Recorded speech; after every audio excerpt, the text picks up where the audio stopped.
My father has always been a strong promoter of happiness. Whether it be a bad day or a bad week, my dad would continue to preach the thought of things will be better. Every day of my freshman and sophomore year, my dad drove me to school. We would pull up in front of the entryway and he would say, "Have a happy day, Kylie, compliment someone, and be sure to smile." Having him say this to me so often was annoying. I forgot the importance of being kind because of how routine his speech became, but I realized that he was right.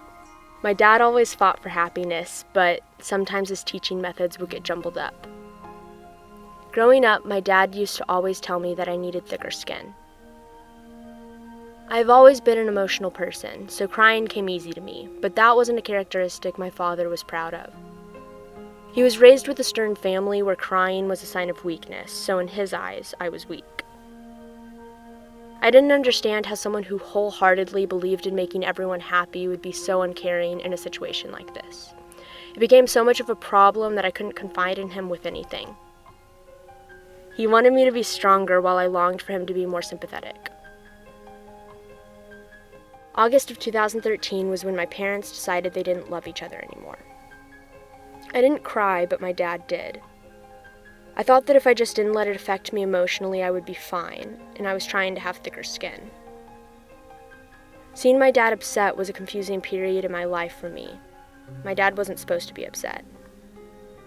After months of having had switched roles, he had a better understanding of sadness. He realized that crying, for me at least, was a sense of letting go. It was a coping method for moving on and not a sign of weakness. Now my father isn't as hard on me about being emotional. My relationship with him has grown, especially throughout the past 2 years, and is still continuing to develop. I think of my father as my sense of happiness and my sense of strength, and I don't think that would ever change.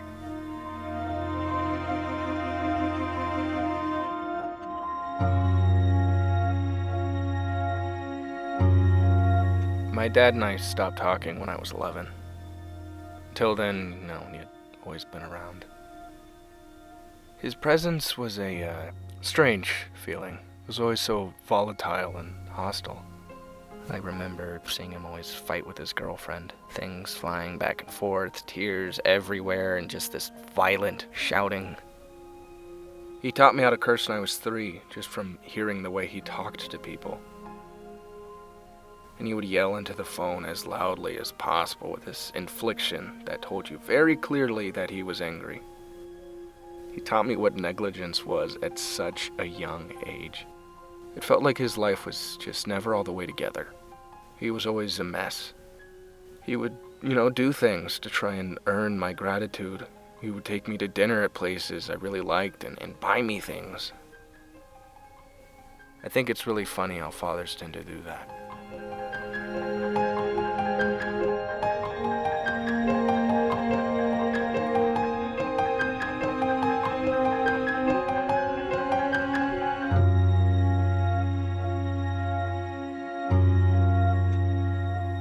I can hear my father typing in the other room as midnight settles in around Lower Greenville.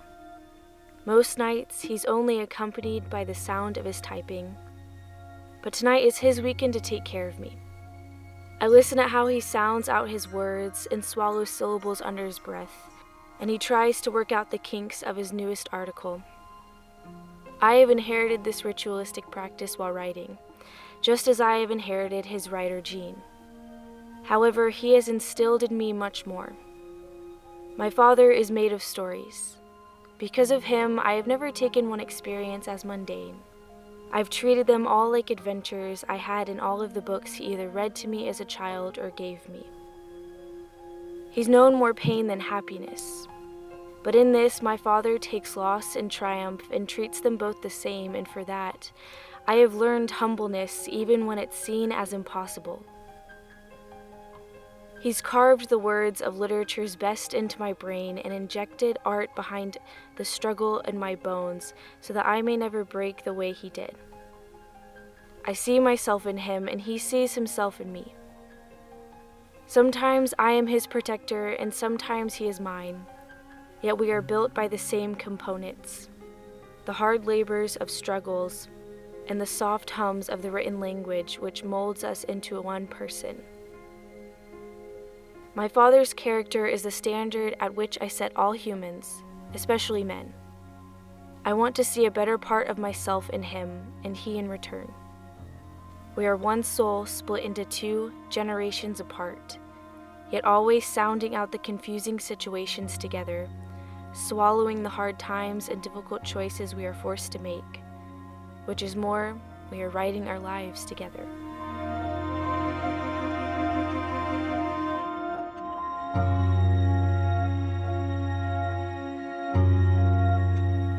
I remember being a tiny thing and having a great relationship with my dad. Then somewhere in between kindergarten and his separation from my mom, that all changed. I tried so hard to get back to what we once had. I tried liking the things he liked, listening to the music he listened to. I even dressed the same way he dressed. I tried everything, but none of it meant anything to him. Then, in one whole day, all of the effort and time I'd put into mending that relationship felt completely and utterly useless. I can't remember exactly what it was about, but we got into an argument with my older cousin.